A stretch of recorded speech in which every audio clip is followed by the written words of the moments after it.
Gracias. Sí, ok.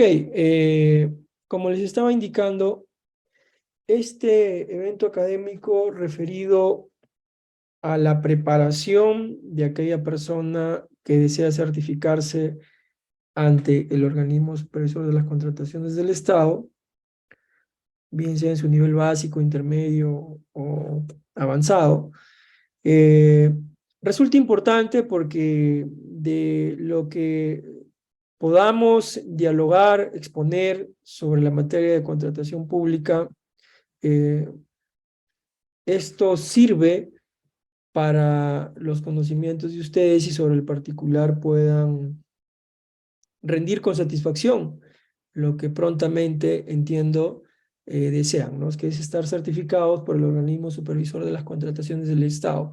¿Para qué es que una persona natural, como nosotros, aspiramos a ser certificados por el OCE, por el organismo supervisor de las contrataciones del Estado, que pertenece al Ministerio de Economía y Finanzas, para que con aquella certificación la persona natural pues pueda brindar un servicio en una entidad de la administración pública del Estado peruano, ¿no? En una de las casi 4.000 entidades o en una de las 1.874 gobiernos locales con el que cuenta la administración pública del Estado peruano.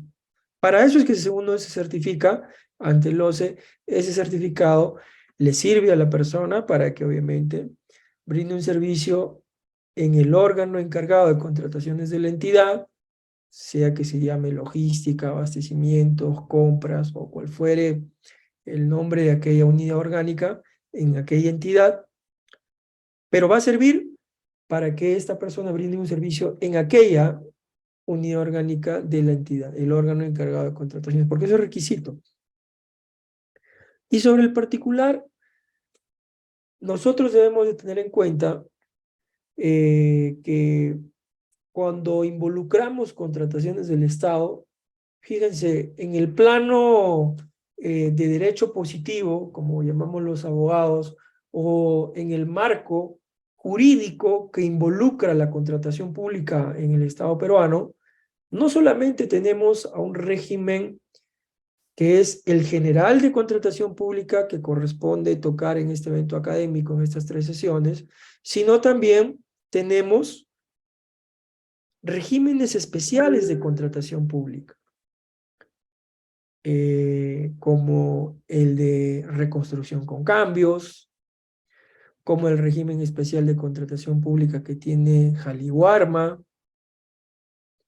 y así podríamos seguir enumerando regímenes especiales de contratación pública que también se encargan aquellos regímenes especiales de contratación pública de proveer un producto hacia la administración pública del Estado peruano para que ésta pueda satisfacer las necesidades de las entidades y con ello dar cumplimiento al beneficio de la población, que eso es el fin último que busca o persigue la contratación pública.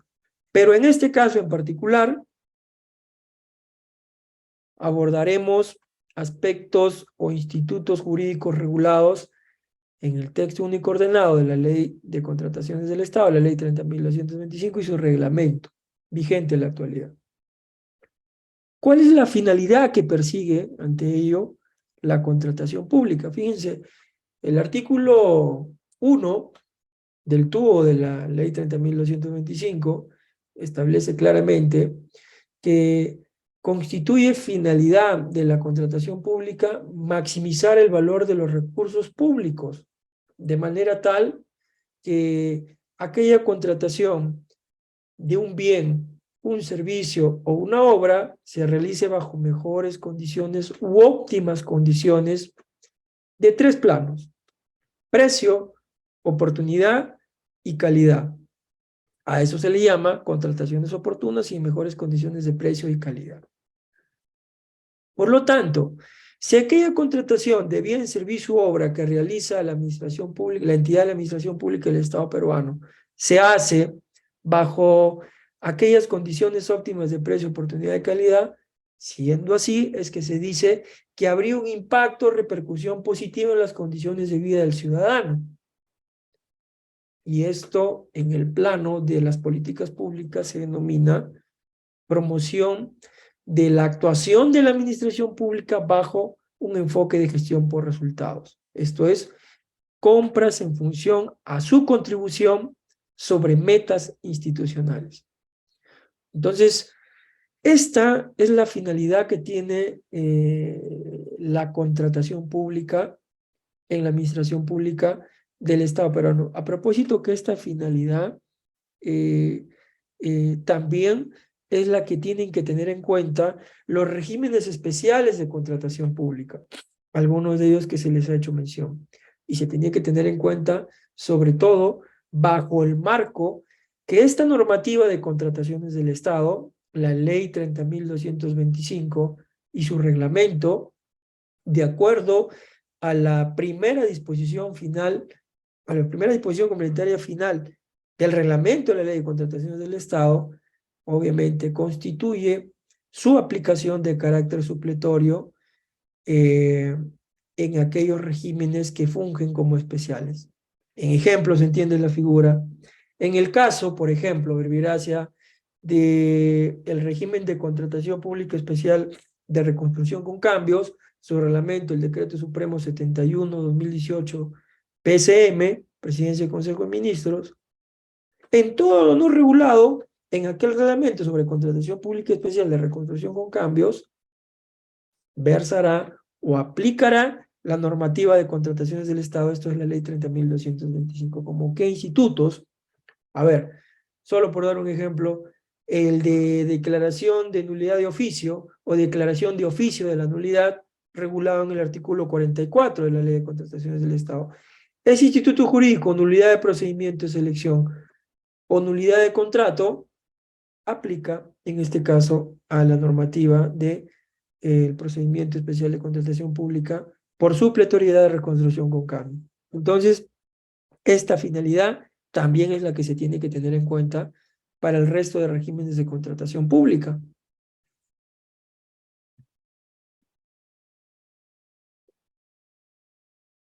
Y ya que hemos tocado nosotros lo que corresponde al efecto o fin último de la contratación pública, repercusión positiva en las condiciones de vida de los ciudadanos, y esto, si esto se traduce así, se dice que esta repercusión positiva en las condiciones de vida de los ciudadanos constituye también el cumplimiento del enfoque de política pública de gestión por resultados. Esto es sobre metas institucionales.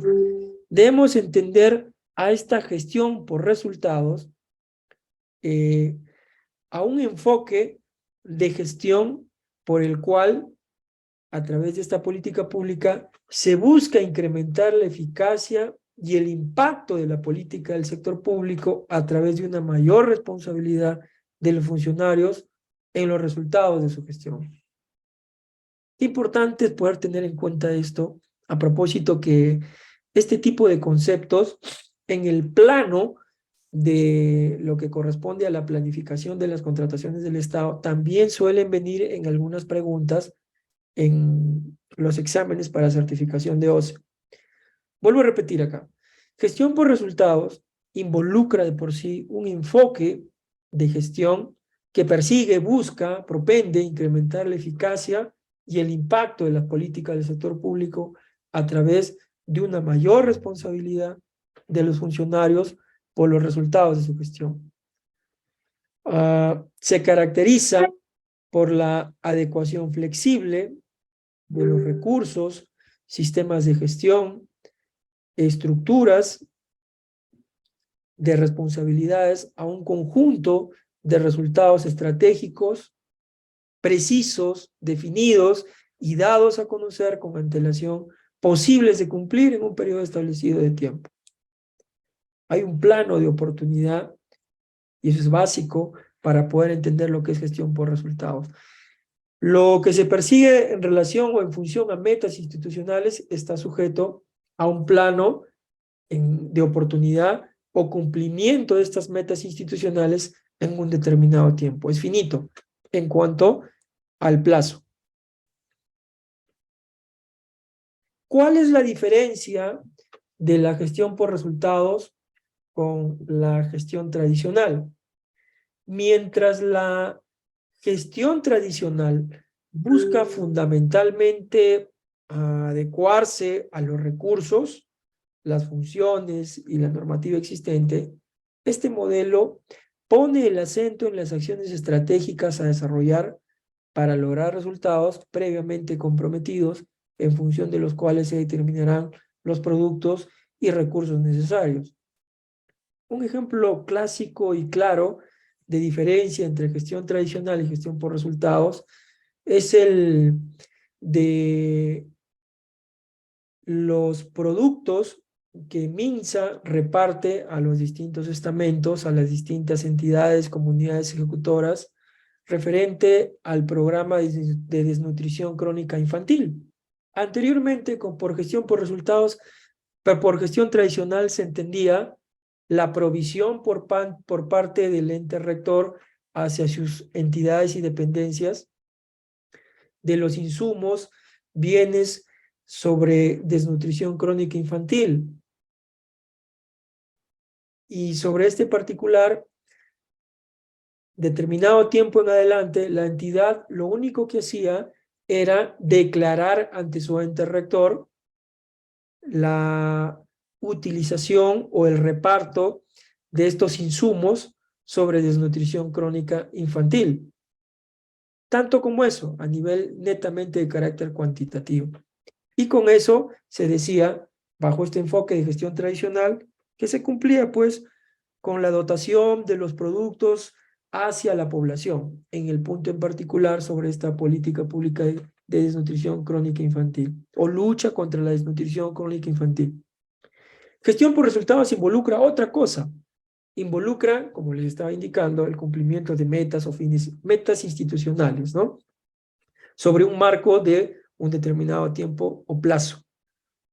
En el ejemplo, ahora, ¿qué implica? Implica el reparto de los insumos de lo que corresponde a esta política de lucha contra la desnutrición crónica infantil a las entidades de la administración pública del Estado peruano que correspondan, las entidades del sector salud, y sobre ello, determinado tiempo en adelante, con la dotación o dosificación a la población, verificarse o verificar el ente rector que efectivamente aquel reparto que dio a determinada entidad del sector salud, de su sector,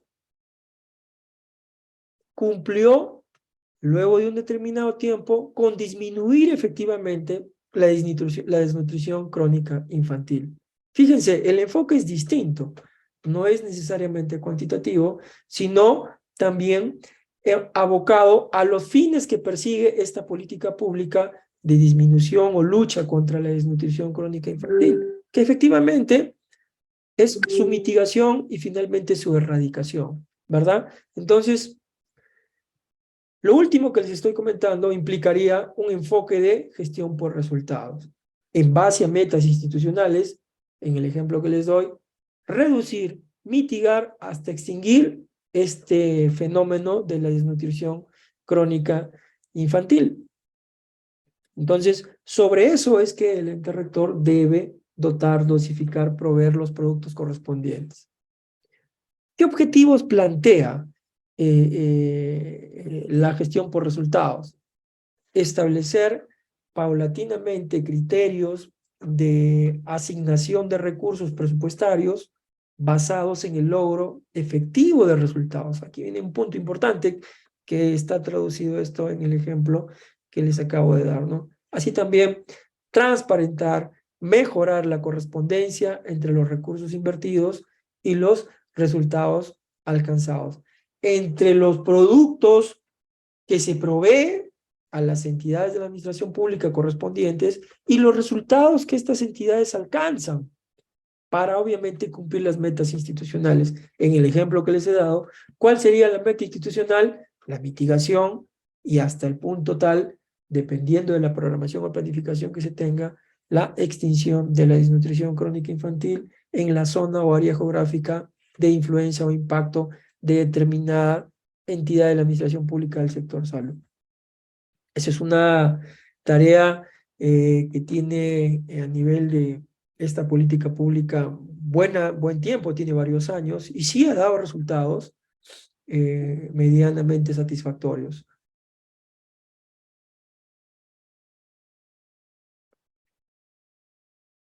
¿Qué perfil de organismos propone la gestión por resultados? Seguimos en el ámbito de la planificación de la contratación pública. Orientar claramente sus acciones, estructuras, recursos, responsabilidades internas hacia resultados preestablecidos de corto, mediano y largo plazo, que definan sus resultados mediante un proceso permanente de planificación estratégica, lo sustenten en planes objetivos, operativos, consolidados y los alineen con las necesidades y demandas de la ciudadanía. Fíjense, ¿no? La dotación del recurso está siempre fijado sobre un plano de oportunidad, un plazo corto, mediano y largo, y eso va a depender de la planificación que se tenga. También la gestión por resultados propone que la entidad de la administración pública funcione con un alto nivel de eficiencia en la administración de sus recursos.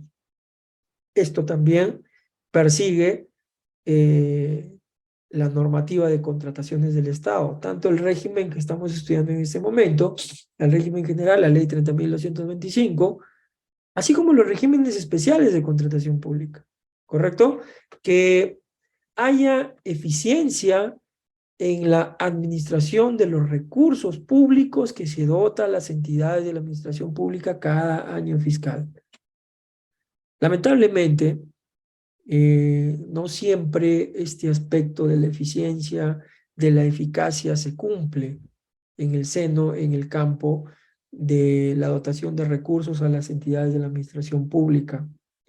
Pero el aspecto a nivel de finalidad que propone la normativa de contrataciones del Estado, ahí está en cuanto objetivo que se persigue, y sobre ese particular es lo que nosotros venimos comentando en este momento. Asimismo, ¿qué perfil de organismo propone gestión por resultados? Que se calculen los recursos a ser asignados en el presupuesto con base a los resultados comprometidos y a los productos requeridos para alcanzarlos. ¿Qué producto se requirió? ¿Qué producto se dotó a la entidad de la administración pública? ¿Y qué resultados con la dotación de ese producto obtuvo la entidad de la administración pública? Y muy importante, para que se pueda tener en cuenta si efectivamente la entidad está haciendo buen, regular o mal uso de los recursos que se le asignan. Esto es básico para poder entender gestión por resultados que aplica a las contrataciones del Estado. Bien, ahora vamos a entender un tanto al respecto de cuál es el ámbito de aplicación y cuáles son los supuestos excluidos de la contratación pública. Para poder entender el ámbito de aplicación de las contrataciones del Estado, debemos saber tres aspectos. ¿Cuál es el ámbito subjetivo? ¿Cuál es el ámbito objetivo? ¿Y cuál es el ámbito de oportunidad o de tiempo en la contratación pública? Respecto al ámbito subjetivo, este está referido a cuáles son los sujetos a quienes se aplica la ley bajo el término de entidad. Y nosotros, para poder entender qué significa una entidad, más allá de lo que regula y manifiesta la normativa de contrataciones del Estado, tenemos que entender lo que significa esta definición al amparo del texto único ordenado de la Ley del Procedimiento Administrativo General, la Ley 27.444, su texto único ordenado, el Decreto Supremo 004/2019, Justicia. Bajo esta terminología, entidades de la administración pública, las entidades de la administración pública están definidas en la Ley del Procedimiento Administrativo General. Siendo así, una entidad o sujeto a quien debe aplicar la normativa de contratación pública, entendida así como entidad, será un gobierno local, una municipalidad distrital o una municipalidad provincial. Aproximadamente en casi 1900 entidades de gobiernos locales. Aplicará también las contrataciones del Estado o esta base normativa de contratación pública a los gobiernos regionales, a los 25 gobiernos regionales con los que cuenta el Estado peruano. Aplicará también a las entidades de gobierno nacional o gobierno central, a los ministerios y sus dependencias, sus unidades ejecutoras, organismos técnicos especializados, organismos públicos, entre otros. ¿De acuerdo? Entonces, sobre todo este bagaje, sumado también a como lo indica en la normativa del procedimiento administrativo general, a las empresas del Estado, como puede ser una caja municipal de ahorro y crédito, así también hacia otras personas de carácter jurídico creadas bajo el derecho privado, pero que hacen función pública, también aplica o son adheridos estos al ámbito subjetivo de las contrataciones del Estado. ¿Cuál es el ámbito objetivo, la parte contraria, de la contratación pública? Está referido, este ámbito objetivo, al objeto sobre el cual se aplica la ley, al objeto sobre el cual se aplica la normativa de contrataciones del Estado.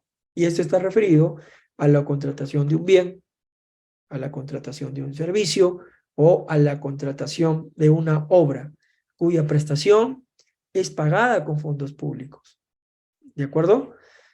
Un bien tangible y verificable en el plano de la percepción sensorial, como puede ser una mesa, como puede ser una silla, como puede ser una puerta, una unidad vehicular, entre otros. Un servicio que para el ámbito de la normativa de contrataciones del Estado se desgaja en tres modalidades: servicios en general, servicios de consultoría en general y servicios de consultoría de obra, que a su vez estos servicios de consultoría de obra se desgajan en dos formas o clases: servicios de consultoría de obra referidos a elaboraciones de expedientes técnicos de obra o estudios definitivos, y servicios de consultorías de obras referidos a supervisiones de obras. Fíjense, de lo que era servicios, se ha desmembrado en varios de ellos. Vuelvo a repetir, servicios en general, como puede ser un servicio en general para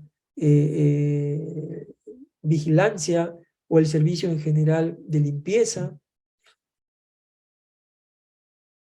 Servicios de consultoría en general, como puede ser la elaboración de un servicio especializado de consultoría sobre medio ambiente o un estudio de preinversión. Y servicios de consultoría de obra referidos a elaboración de expedientes técnicos o estudios definitivos y supervisiones de obras. ¿De acuerdo? Ya lo vamos a ver en las siguientes clases. Una supervisión de obra está referida a aquella persona natural o jurídica que es contratada por la entidad de la administración pública para que ésta realice el control de la obra que tiene a su cargo un contratista ejecutor de obra.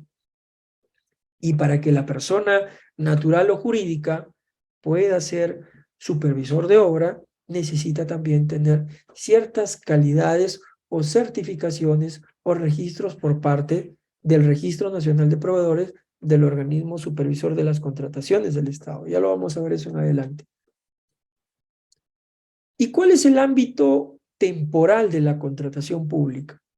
Este está referido a cuál es la norma que aplica al respecto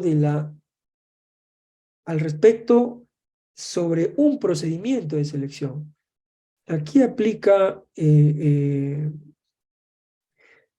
dos aspectos que se tienen que tener en cuenta en el ámbito temporal de la contratación pública, de la normativa de contrataciones del Estado. Para la normativa de contrataciones del Estado, la vigencia de la norma de contratación pública que se debe aplicar pasa estrictamente por la convocatoria del procedimiento de selección, en este caso lo sería en el sistema electrónico de contrataciones del Estado. En otras palabras, si determinado procedimiento de selección, perdón, se convocó en el SIACE, porque ahí es donde se deposita la información llamada bases administrativas en el SIACE, en el Sistema Electrónico de Contrataciones del Estado. Si aquellas bases se publicaron se publicaron a nivel de convocatoria en el SIACE con determinada normativa de contrataciones del Estado, esa será la norma que aplique en adelante, inclusive para la ejecución del contrato. ¿De acuerdo? En contrario sentido, si los actos de programación y actos preparatorios, ¿como cuáles? La inclusión en el plan anual de contratación de determinado bien, servicio u obra a contratar por la entidad en el año fiscal, la indagación de mercado, la certificación de crédito presupuestal, la aprobación del expediente de contratación, la designación del comité de selección, la aprobación de bases. Si esos actos se verificaron, realizaron o hicieron con determinada norma, antes de convocar el procedimiento de selección, entonces, en este caso, para la convocatoria del procedimiento de selección, debe de tenerse en cuenta, si es que ha habido cambio o viraje de norma, se tendrá que en cuenta para la convocatoria cuál es la norma nueva vigente en el sistema jurídico del Estado peruano. Entonces, bajo esta medida es que se tiene en cuenta cuándo es que aplica el ámbito temporal de la contratación pública. En cortas palabras, la convocatoria de un procedimiento de selección en el SIACE es la que define el ámbito temporal sobre la aplicación de la normativa de contrataciones del Estado. Y en segundo lugar, sobre esto aplica un principio sobre qué norma será la aplicable a la convocatoria, aplica un principio que es el de ultraactividad de la contratación pública a que se tenga en cuenta.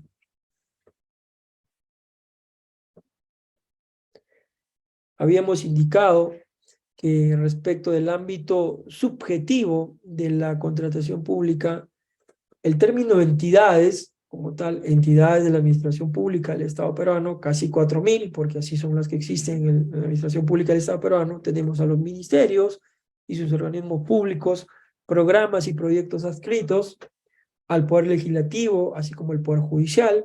El Poder Legislativo, estamos hablando del Congreso de la República, ¿verdad?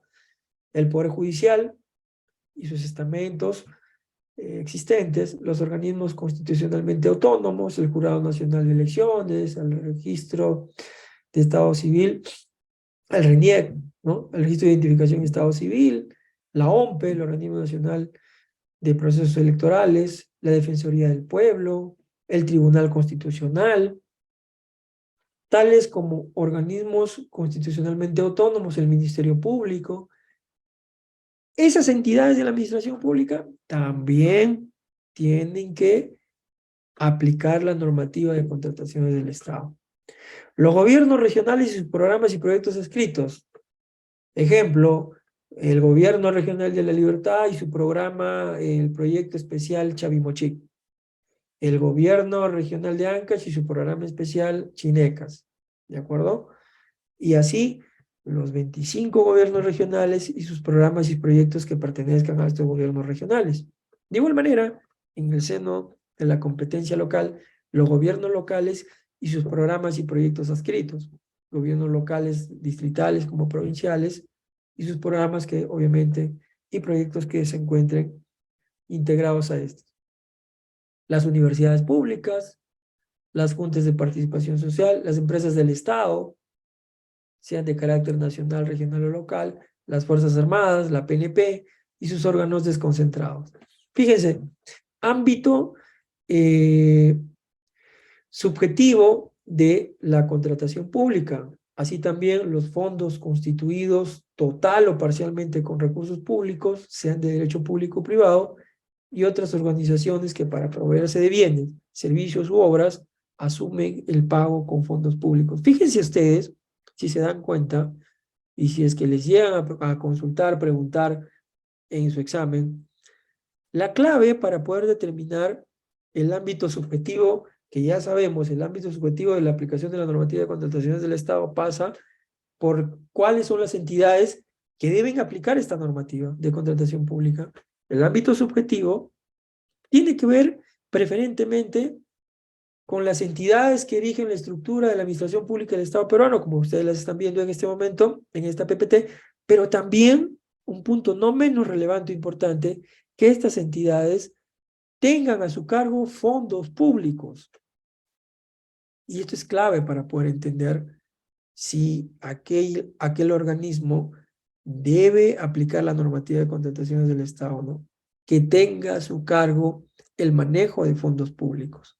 ¿De acuerdo?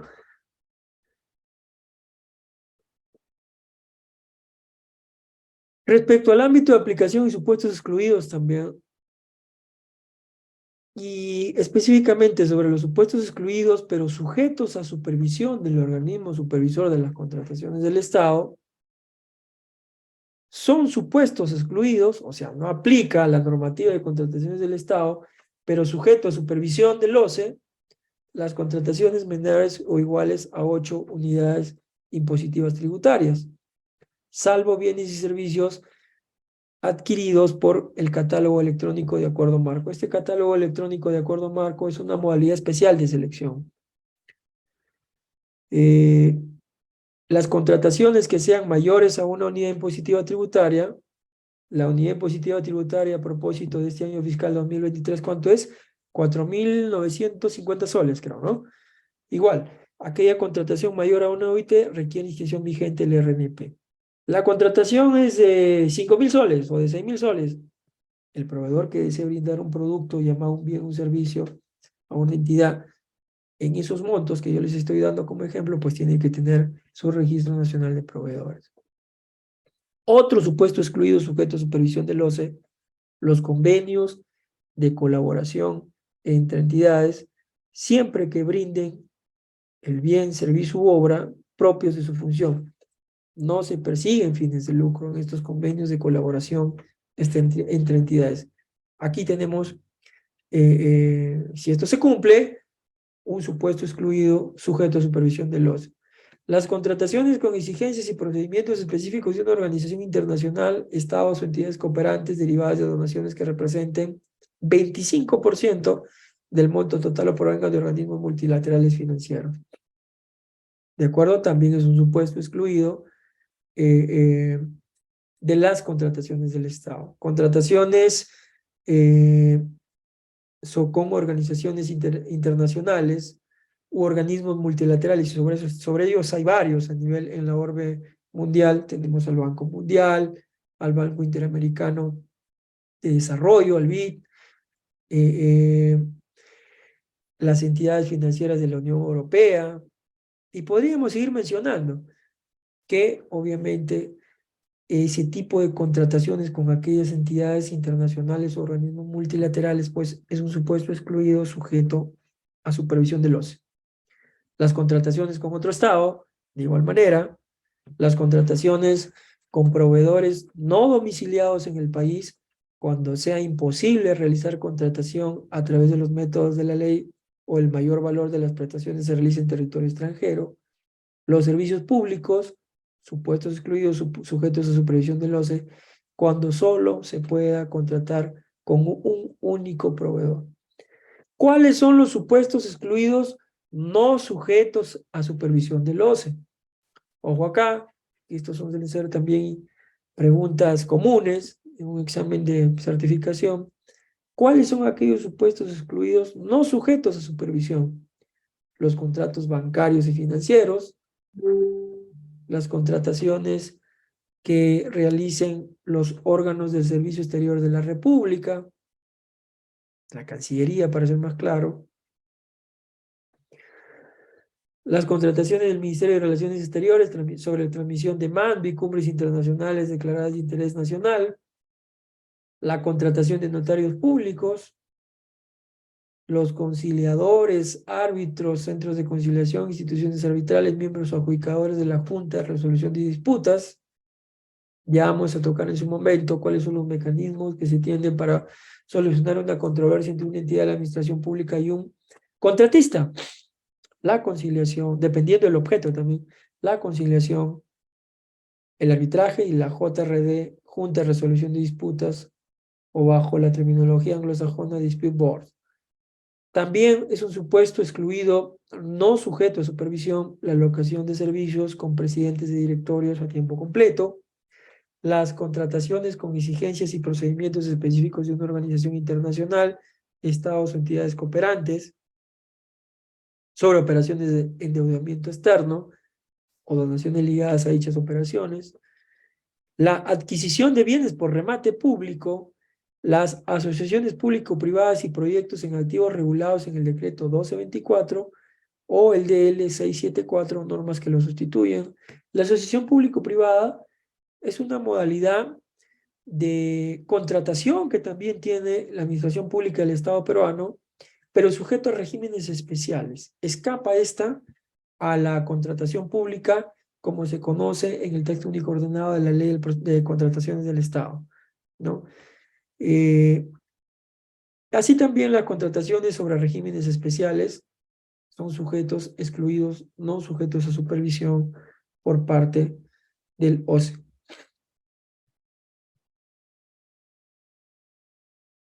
Si hubiese algún interrogante, yo les leo acá en el chat, lo van haciendo y yo les voy contestando, ¿de acuerdo?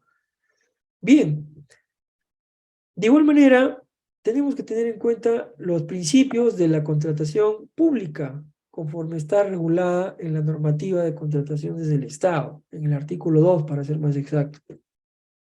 ¿Cuáles son los principios que rigen el carácter interpretativo e integrador de la normativa? Que sirve también estos principios como un parámetro de actuación de quienes intervienen en las contrataciones del Estado. Libertad de concurrencia, igualdad de trato, transparencia, publicidad, competencia, eficacia y eficiencia, vigencia tecnológica, sostenibilidad ambiental y social, equidad, así como también integridad. Estos son los principios regulados en la normativa de contrataciones del Estado, pero ojo acá, también constituye fuente de aplicación a la normativa de contrataciones del Estado sobre la base establecida ahora en la primera disposición complementaria final de la Ley de Contrataciones del Estado, lo que establece el derecho público y dentro de ello su norma madre, el derecho administrativo público, la Ley del Procedimiento Administrativo General y sus principios, como por ejemplo, en el tubo de la LPAC, de la Ley del Procedimiento Administrativo General, encontramos al principio de legalidad. Encontramos el principio del debido procedimiento. Encontramos el principio de impulso de oficio, de predictibilidad, informalismo, confianza legítima, ¿de acuerdo? Entre otros. Pregunta, ¿estos principios será que por no estar involucrados en el artículo 2 de la Ley de Contrataciones del Estado no aplican a las contrataciones del Estado? No es así. Aquellos principios también se aplican a la contratación pública, de acuerdo a lo establecido por la primera disposición complementaria final de la Ley de Contrataciones del Estado, que a la letra dice, la Ley de Contrataciones del Estado se erige como prelativa o especial sobre el resto del régimen normativo, pero en lo que no contenga será de aplicación el derecho público y en defecto de esta el derecho privado. Es por eso que aplican los principios de la Ley del Procedimiento Administrativo General, de la LPAG, en las contrataciones del Estado. Es por eso que también, por ejemplo, se declara una nulidad de oficio de un procedimiento de selección al amparo del artículo 44 de la Ley de Contrataciones del Estado, pero con violación también, no solamente de la norma legal como así lo establece el supuesto del artículo 44, primer párrafo de la Ley de Contrataciones del Estado, sino también por violación, transgresión del principio de legalidad administrativa establecido en el tubo de la LPAG, por violación del debido procedimiento, lo que implica finalmente contravención a la norma legal, ¿verdad? Entonces, también a tener en cuenta. Por lo pronto, por relatividad o especialidad, hablaremos al respecto de los principios regulados en la Ley de Contrataciones del Estado. El principio de libertad de concurrencia. ¿Qué implica, qué involucra este principio de libertad de concurrencia? Dice este principio, por este principio, que las entidades deben promover el libre acceso y participación de los proveedores en los procesos de contratación que realicen, debiendo evitar exigencias y formalidades costosas e innecesarias. Se encuentra prohibida la adopción de prácticas que limiten o afecten la libre concurrencia de proveedores. Libertad de concurrencia. Un principio relativo y universal en la contratación pública, que aplica también a los regímenes especiales de contratación pública, sobre el cual, pues, a través de este principio o a través de lo que implica este principio, se debe interpretar, se debe tomar como un parámetro de actuación el hecho de permitir o promover el libre acceso y participación de un proveedor del Estado en un procedimiento de selección, y por el cual también, conforme lo indica o establece este principio, evitando o debe evitarse en lo posible la adopción de prácticas innecesarias, ¿verdad? Implican, pues, exigencias o formalidades costosas o innecesarias, como lo dice la norma. Fíjense, últimamente, en razón de nuestra participación en calidad de asesor, en calidad también de árbitro, en un arbitraje en contratación pública, entre otros, en lo que concierne a contrataciones del Estado. Últimamente hemos tenido a la vista ya varios casos al respecto de limitaciones generadas a la participación de un determinado proveedor en un procedimiento de selección, no sobre la base de limitación que ocurra o despliegue por acto la propia entidad de la administración pública, sino limitación generada por una competencia de un proveedor. Y me explico en mejores palabras. Fíjense, existen proveedores que adoptando, algunos malos proveedores lamentablemente, que adoptando malas prácticas o actuando en mala fe procesal, supuestamente se registran como postores en un procedimiento licitario, incorporando, incluyendo a un determinado consorciado, un proveedor también de la administración pública, cuando éste nunca lo ha autorizado o lo ha permitido. Y esto, ¿saben por qué hacen esta situación determinados proveedores de la administración pública? Para poder a aquel proveedor limitarlo en su participación en aquel procedimiento licitario, impidiendo que éste registre su oferta en la oportunidad dictada por el cronograma del procedimiento de selección de acuerdo a lo establecido en el SIASI.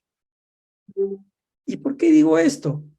Porque el sistema electrónico de contrataciones del Estado, el SIACE, solamente permite un único registro de un proveedor en un procedimiento licitario. Por lo tanto, aquel mal proveedor que jala o incorpora a otro proveedor como si este fuese un consorciado de un consorcio, sin que éste lo haya permitido o asentido o autorizado, limita a este proveedor a que pueda registrar su oferta. Eso en el seno de un reciente proceso arbitral que nosotros hemos tenido bien verificar, también se ha erigido como una limitación o como una violación clara a este principio de libertad de concurrencia. ¿Por qué digo esto? Porque la entidad X, que defendía los intereses de la entidad, defendía la posición de la entidad de la administración pública X, bajo la premisa de que la entidad no había sido la que había comisionado, la que había accionado aquella práctica prohibitiva, limitativa de la participación a nivel de registro de la oferta de este proveedor al que yo les estoy haciendo mención a nivel de ejemplo. ¿De acuerdo? Bien, muchas gracias por ver nuestro curso. A continuación vamos a brindarte detalles para obtener tu certificado, ya sea digital o físico, acompañado también de los materiales del curso que acabas de ver. Bien, para ello es importante que te puedas comunicar vía WhatsApp, ¿ok? Vía WhatsApp al 951-428-884 o también al 930-627-791 vía WhatsApp. Y nuestros asesores te estarán brindando toda la información correspondiente y los pasos a seguir para obtener tu certificado aquí en Perú. Y también recuerda, estamos certificando aquí en Latinoamérica también, si estás fuera de Perú, como en México, Ecuador, Colombia, Panamá, República Dominicana y otros países también puedes certificarte escribiéndonos delante de los números que estamos apreciando en pantalla con el prefijo más 51. ¿Ya? Bien, por otro lado, también mencionarte que tenemos los medios de pagos disponibles para Perú, los que estamos apreciando en pantalla, los principales bancos y aplicativos también. Y para los pagos internacionales contamos con Western Union y PayPal para la adquisición de tu curso, los materiales y tu certificado.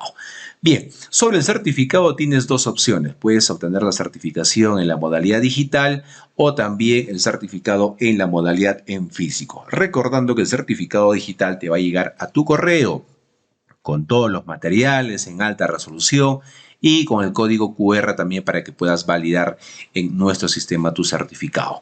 El certificado físico se envía por encomienda hasta tu ciudad. Previamente también los beneficios antes mencionados del certificado digital también te van a llegar, ¿no? Acompañado del documento original, el cual se te va a enviar por encomienda.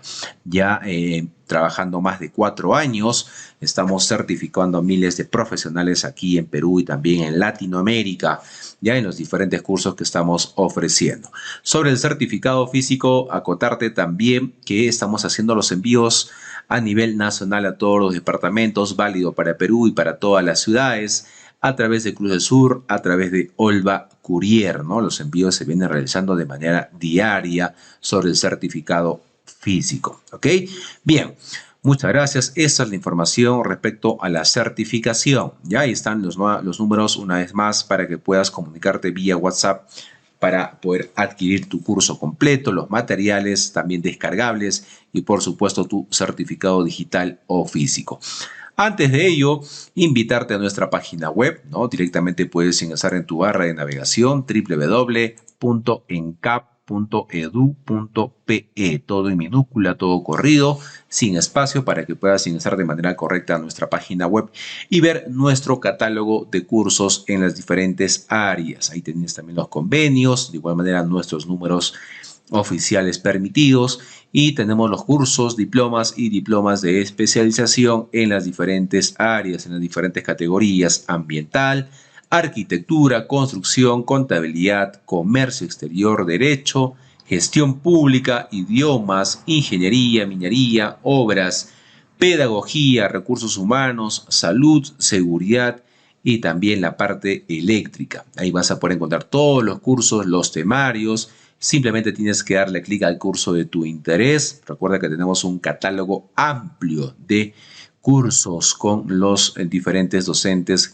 que contamos en nuestra institución. Bien, para encontrar también tu curso mucho más rápido, en la parte superior tienes un buscador. Puedes ingresar la palabra o frase del curso de tu interés y el sistema te estará dando los resultados de los diferentes cursos para que puedas seguir con la capacitación, puedas certificarte y puedas tener mejores oportunidades laborales también. Bien, entonces Gracias, ahí está toda la información respecto a la certificación. Proyectamos una vez más en pantalla nuestros números oficiales de nuestra institución en CAP, ¿no? 951-428-884 o el 930-627-791. Estamos certificando aquí en Perú y también en Latinoamérica para los otros países cercanos a Perú.